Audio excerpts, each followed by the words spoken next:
Good morning, everyone. Today is the 30th of March, Saturday morning. Mark's going to be reading the second chapter of Hebrews today.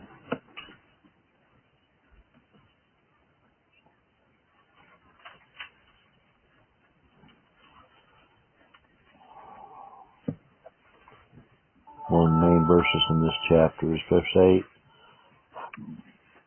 Thou hast put all things in subjection under his feet. For in that he put all in subjection unto him, he left nothing that is not put under him. But now we see not yet things put under him.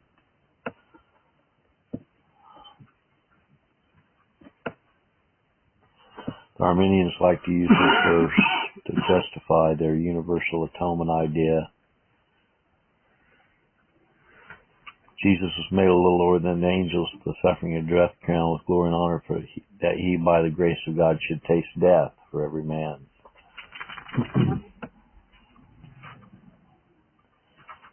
Well, if that means every man, head for head, without exception, that means every man's going to be in heaven.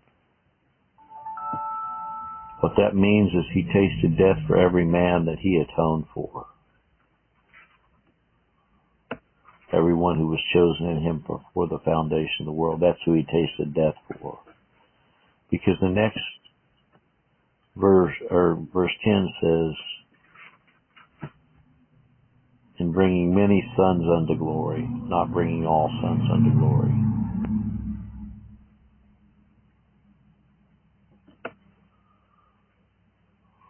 If anyone reaches the portals of heaven, it's because Christ has tasted death for them.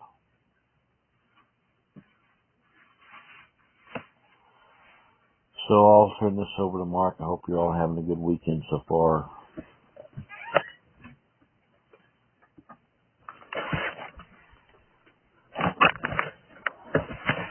Hebrews chapter 2. Therefore we ought to give the more earnest heed to the things which we have heard, lest at any time we should let them slip. For if the word spoken by angels was steadfast, and every transgression and disobedience received a just recompense of reward. Excuse me. How shall we escape if we neglect so great salvation, which at the first began to be spoken by the Lord, and was confirmed unto us by them that heard him? God also bearing them witness both with signs and wonders, and with divers miracles and gifts of the Holy Ghost, according to his own will. For unto the angels hath he not put in subjection the world to come, whereof we speak. But one in a certain place testified, saying, What is man that thou art mindful of him, or the Son of man that thou visitest him? Thou madest him a little lower than the angels. Thou crownest him with glory and honor, and didst set him over the works of thy hands. Thou hast put all things in subjection under his feet, for in that he put all in subjection under him, he left nothing that is not put under him. But now we see not yet all things put under him. But we see Jesus, who was made a little lower than the angels for the suffering of death, crowned with glory and honor, that he by the grace of God should taste death for every man. For it became him from whom are all things, and by whom are all things, and bringing many sons unto glory, to make the captain of their salvation perfect through sufferings. For both he that sanctifieth and they who are sanctified are all of one, for which cause he is not ashamed to call them brethren, saying, I will declare thy name unto my brethren in the midst of the church, while I sing praise unto thee. And again I will put my trust in him. And again, behold, I and the children which God hath given me. For as much then as the children are partakers of flesh and blood, he also himself likewise took part of the same, that through death he might destroy him that hath the power of death, that is, the devil, and deliver them who through fear of death were all their lifetime subject to bondage. For verily he took not on him the nature of angels, but he took on him the seed of Abraham.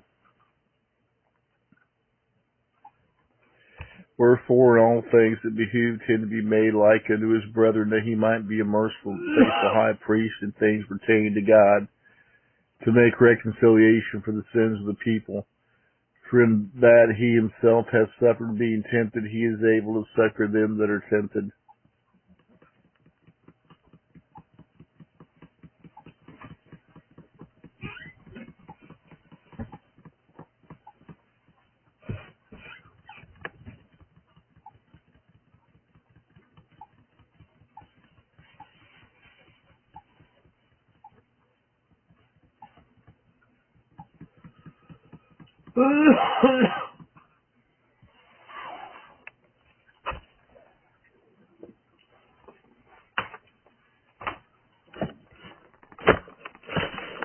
Okay.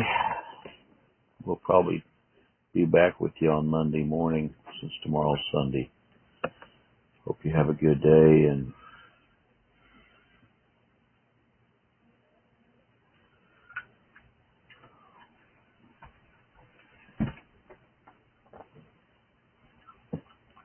Mm-hmm.